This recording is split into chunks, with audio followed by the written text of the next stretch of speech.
All right, thank you. So I want to start first, since this is the last longish talk, and since I have 10 minutes more than the program led me to believe I have, most of which I won't take.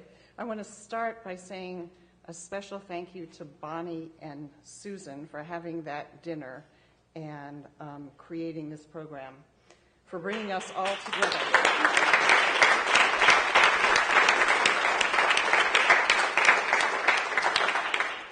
It's really wonderful to have an occasion to celebrate you, Aravind, and to be back with so many old friends. And as everyone has said, it's a warm and sunny environment, even if we're inside where it's gray. So thank you. I wasn't sure when I made up the title for this talk whether I was going to recollect centering or use centering to focus my recollections of Aravind. And I think I've done a bit of both. All right. Oops.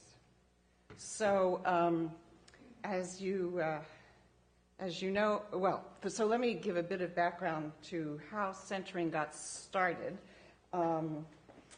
First, I want to say that I first met Aravind at an ACL conference, I think in 1974 or 75 in Ann Arbor. And like all of the speakers before me, I was in awe of this very senior person who seemed very, very wise at the time.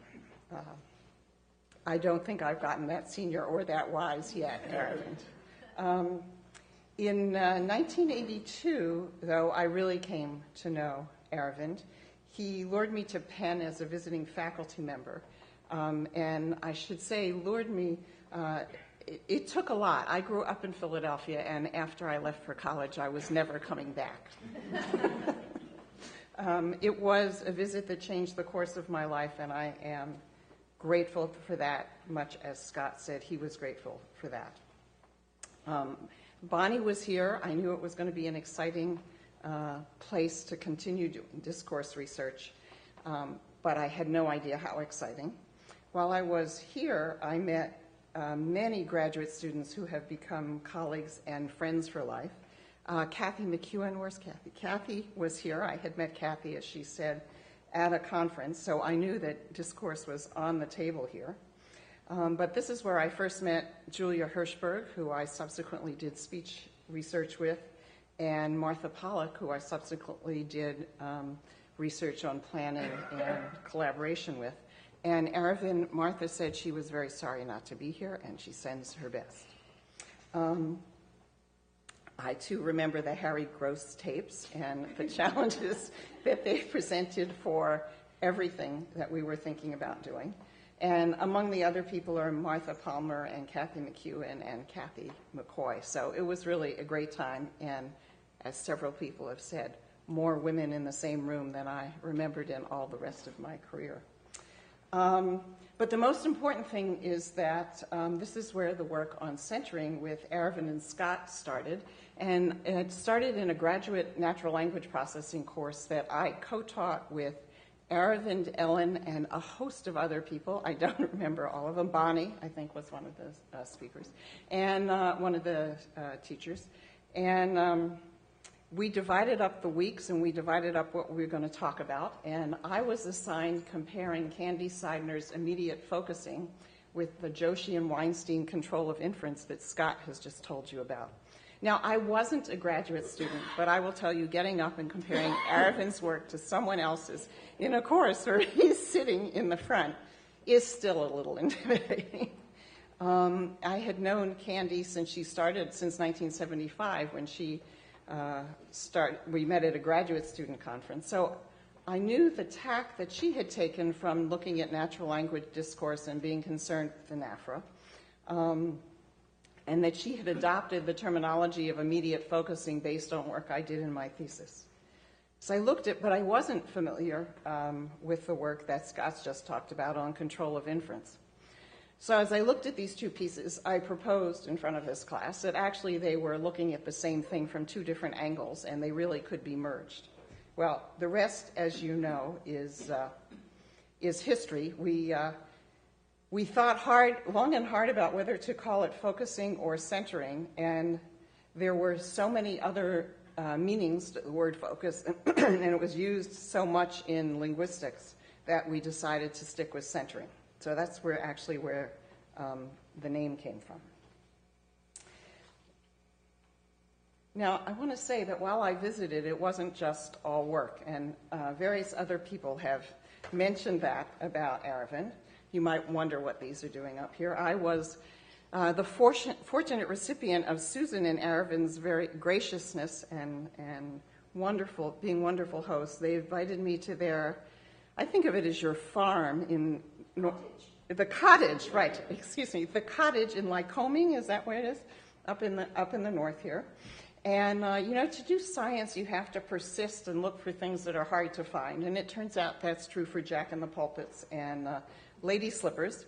They knew that I loved to go hiking and look for wildflowers, and so they took me out. And this was Memorial Day weekend in 1982. And I somehow found these photographs. Okay, so that was in the spring of 1982 was the course. And by June of 1983, we had produced an ACL paper that summarized, I should have said. So I gave this presentation in the course, and Aravind had a lot of questions. And I was asked to come talk to him about these questions, and that gave rise to the paper. And we brought Scott into this discussion because some of the argument involved situation semantics, and we decided we needed to include a philosopher, and he had also worked on the inference work with Aravind. So at the end of '82, I headed back to California to my position at SRI, which I had just taken a 6-month leave from. I didn't know it at the time, but Aravind had by then convinced me that being a professor was the right career. He was a role model for institution building, mentoring of students, and also having a good time. I'll say a bit about each of those. So institution building, I went back to SRI and got wrapped up in building and being one of the co-founders of the Center for the Study of Language and Information at Stanford, and that consumed a bit of my time over the next few years. I also got involved in teaching a course, and that was the course that Lynn Walker took and did the work with Susan Brennan. Kathy's talked a lot, and others have talked a lot about mentoring students, so I'll just say a bit about having a good time. Before I headed back to California, there was a trip. In fact, I went from Philadelphia to California by way of Aix-en-Provence. Aravind had organized a workshop, and I have no idea what the topic of the workshop was, but I do remember that Bonnie and Aravind and Candy and I traveled south from Paris. You can see Aravind and Bonnie above some hills that we were exploring. They haven't changed one iota, I will say. And you can see Candy in front of the synagogue that we visited in Carpentras, France. And this is actually a very important photograph because it allowed me to date the time of the trip, since I know how old Candy's daughter is. So I'm confident that these pictures were taken in 1982. Now, that was part of the fun of this workshop, was just getting there. But the other part of the fun was what went on. As I said, I don't remember anything of the content, but I do remember that we were well fed. And I also remember that I think the second day that there was scheduled a picnic. We were going to have a picnic lunch. Do you remember this? And then the whole afternoon was left blank, and we weren't sure what we were supposed to do. So I brought some pictures of the food that we had at this picnic. It was the most elegant picnic I ever went to. The wine matched the food, and there was no after lunch afternoon at this meeting. So for any of you who do semantics, attach picnic to this food.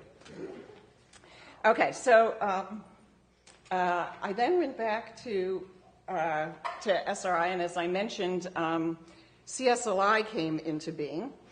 And I've now put up a bit of a timeline, and this is here to inspire anyone who ever works with Aravind on anything, and including you, Tony. It's never too late. I want you to know that in, let's see, one of these is this the laser? Yeah. So 1983 was the conference paper. I went back and I taught the courses I mentioned. I also met Megumi Kamiyama, who said to me, well, that's all English, why don't you do Japanese? And I said, I don't know a word of Japanese. And she was as stubborn as some other people who have worked on centering, and she said, we can do it in Japanese. And that was actually the beginning of trying to apply centering theory to other languages. I taught the course, which was full of students who had critiques of the draft paper that we produced. So the course was actually a forcing function on us to get some draft of the paper done, and that was the 1986 official manuscript that circulated for quite a long time. I'm not sure what we were all doing between 87 and 91. By then, CSLI existed. I moved to Harvard and was trying to figure out where various things were there. I think Aravind was deeply involved in lexical tags at the time. Anyway, you know, we weren't doing much, but the world was doing a lot with centering. Various students here, Lynn mentioned Ellen's seminar. So there was a lot going on, and we were getting more and more embarrassed by the fact that all that existed was this draft paper. And then some people here got the idea that they would have an IRCS workshop on centering and produce a book. So we were really under the gun to have something that could be in the reference list. And we did then manage to actually produce the 1995 paper. We did that in part by throwing out a lot of the ideas we kept thinking we would have time to work on. And I think, Aravind, we should go back and look at those ideas. I don't want you to get bored. So there are many things that we didn't really flesh out. Now, all of this, by the way, took me many trips back to Philadelphia. One of my most and I don't know if you remember this, Aravind, but one of the most memorable dinners we had, I also don't remember that dinner, but I remember walking back from the dinner and realizing that my parents were a block ahead of me, and that I had not told them I was coming to Philadelphia. And if any of you have walked with Aravind or Bonnie, they walk really fast. So there was this question of whether I was going to slow them down or admit to my parents that I was going. So what happened? They caught my parents. That was the last time I didn't tell them I was coming. Anyway, Aravind was very, very diplomatic. It was quite lovely. He took care of the whole thing. Remember, he smoothed things over. He was quite good at this. So,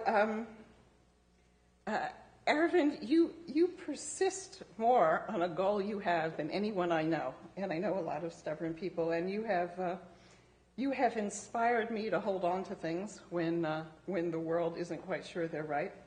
And I have been in awe of your building computer science here at Penn, and also cognitive science, but also the ways in which you work with each student and each idea that have started as seedlings here. So I'm going to end with this view from the top of a waterfall. This is a photograph I took in Ricketts Glen State Park, which is near the cottage, and where Susan and Aravind took me hiking when I was visiting there.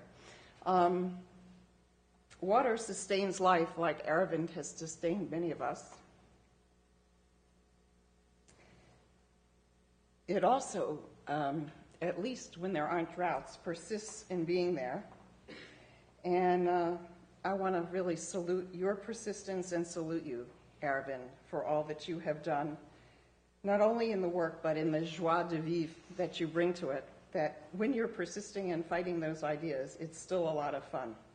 So I want to say that your generosity of spirit, your deep thinking, your compassionate and understanding guidance are never far from my thoughts. This photograph actually hangs in my entryway in my house. Thank you for all you've done for so many of us.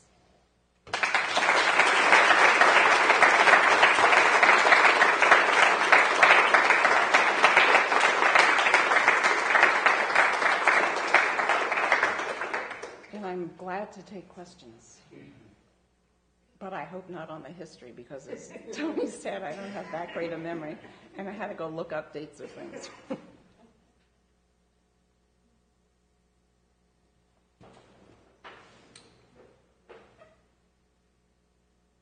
think it's time for the praise.